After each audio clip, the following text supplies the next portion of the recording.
Hello everybody, today is my channel's birthday. Now I didn't tell me how many years old my channel is. I'm assuming it's like 2-3 years old. But anyways, we spend tons of time in the DZ testing things, getting things mixed out, you know, putting things to the test. And even while I am prone to making mistakes and stuff like that, I want to correct those if I am wrong. And I was completely wrong about one build. But again, my main thing is to bring you, when I do DZ stuff, funny clips like this.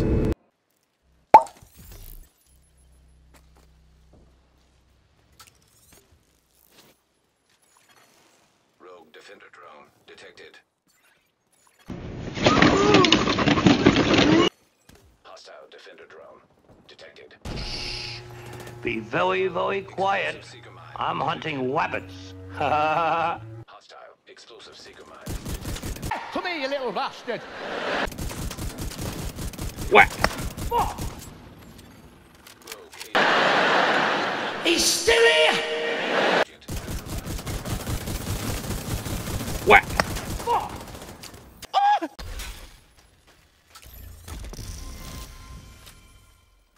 I'm fast as fuck, boy. Still fast as fuck, boy. Guess who? Whack! My end goal is to make you laugh. If I made you laugh, then I accomplished something. At the same time, while I'm trying to make you laugh, I'm testing this stuff. I'm putting these things through rigorous testing. I'm scouting, making sure you get the max amount of damage, survivability, and that the build works in PvP as well as PvE. I'm going to make sure that you have the absolute best damage possible, and I'm going to try, if I do make a mistake, you know, while doing this stuff, I'm going to correct said mistake, because again, I want to help you guys out. That is my end goal.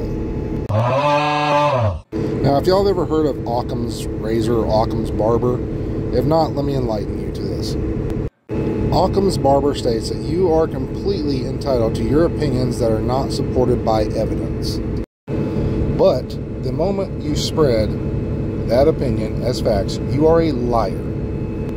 And if you spread it as facts knowing it is not supported by evidence, you are both a liar and a fraud. Now, with that out of the way, again, I relish the chance for anybody to prove me wrong on my builds.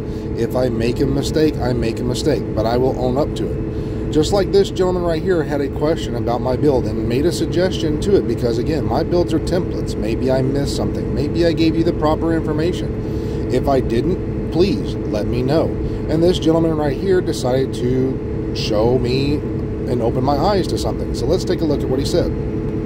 So on my anti-one-tap build, this gentleman came by and made a comment. I went and did some testing. Again, I've taken a break and worked on my own stuff and everything else, and I went and took his advice. I went and tried that out. And sure enough, I found out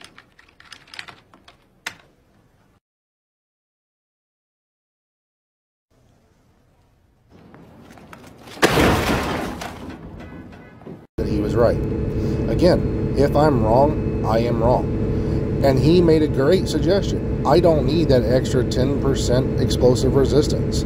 I had enough on the build. I totally mistaken that. I did not notice it until he said something. I went and put the Hasbro into there, and guess what? It's got more damage now. So now this build has a little bit more damage, still the same survivability, so that's going to benefit the players. So let's get into the build, shall we?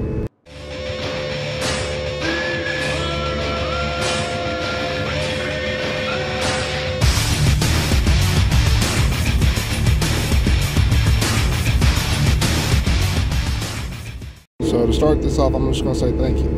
Appreciate that. So after we've tested this build and put it through some more testing, again, we found some new stuff out. Now, again, this is the anti-one-tap build. This stops all those grenades. It stops explosives, so you don't have to worry about Cavalier. It gives you the damage, so you can actually have damage on your build and can do status back to the player and shut them off while they're also using the St. Elmo's type builds. Now, again, if they're using this build against you and you have it on as well, you're basically just going for gun battles. That's it. Now, again, some of these weapons on here, like we see with the crit chances and everything else, This one has decent crit chance. It has decent crit damage. So in a way, this is actually a really good gun, even without the status. So we want to keep that damage up and high. And that's where I made a mistake. Same as this one right here. These have really good damages. Now, you're never going to use this in PvP because you can't keep those stacks going long enough. Same with the Eagle Bear. This one here is great. It could stop the status, but we're also trying to stop players from doing anything to us, because how it stops the status is it gives us a survivability. The capacitor would increase our skills damages, and if these other weapons had like this critical damage here with this crit chance, they would actually be good. But that's not what's going to make a build great like this one. What you need to have is, because everybody's using the St. Elmo's, is a St. Elmo's in return. That is where this build and this weapon comes into handy. Now, again, if y'all saw, or you didn't see, this is what I have on here now, and this is what we had before. So in so trading off this explosive resistance and putting on the hazard protection onto this build right here in this one simple spot, we can actually drop off the mask and get, or the extra mod on the mask, and get this. Now, if you notice, we have 70% explosive resistance currently on this build. It's just 80% versus 70. So this also boosts our hazard, which is also going to boost our survivability from other hazards, especially burns, bleeds, and things of that nature. So that one little trade-off was enough to give us extra crit chance, extra critical damage, and as you can see, we can get damage up to 35 meters away before the weapon starts to drop off and lose damage. And this is a key thing that a lot of content creators miss, is the range, the actual range of the damage, as well as the reload speed.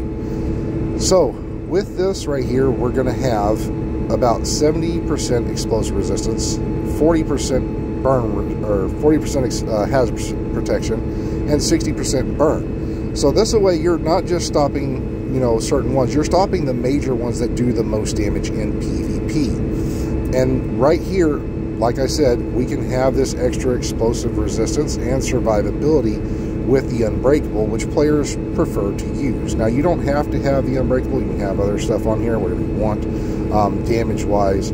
I'm just saying that if you have it this way, you're going to have the survivability. Now, as you see, currently right now, I have 100% shock resistance. That's because this mod, which was originally on here, we no longer need this. You only need 90% in the DZ to stop anything. So this allows you to put on some extra critical hit damage. This gives you more damage. Now, we have 52% crit chance. So we can actually increase this here to crit chance if we wanted to. So now our bullets crit even more. And that's a huge benefit. And I'm surprised I didn't catch this, but thank you to another player, another viewer. He caught it and he made this. So again, this is the simple change that we're doing right here, and it's going to give us the extra crit chance and the critical hit damages now. Now again, if I make a mistake, I make a mistake. But I'm actually going to go in here and I'm going to test these things.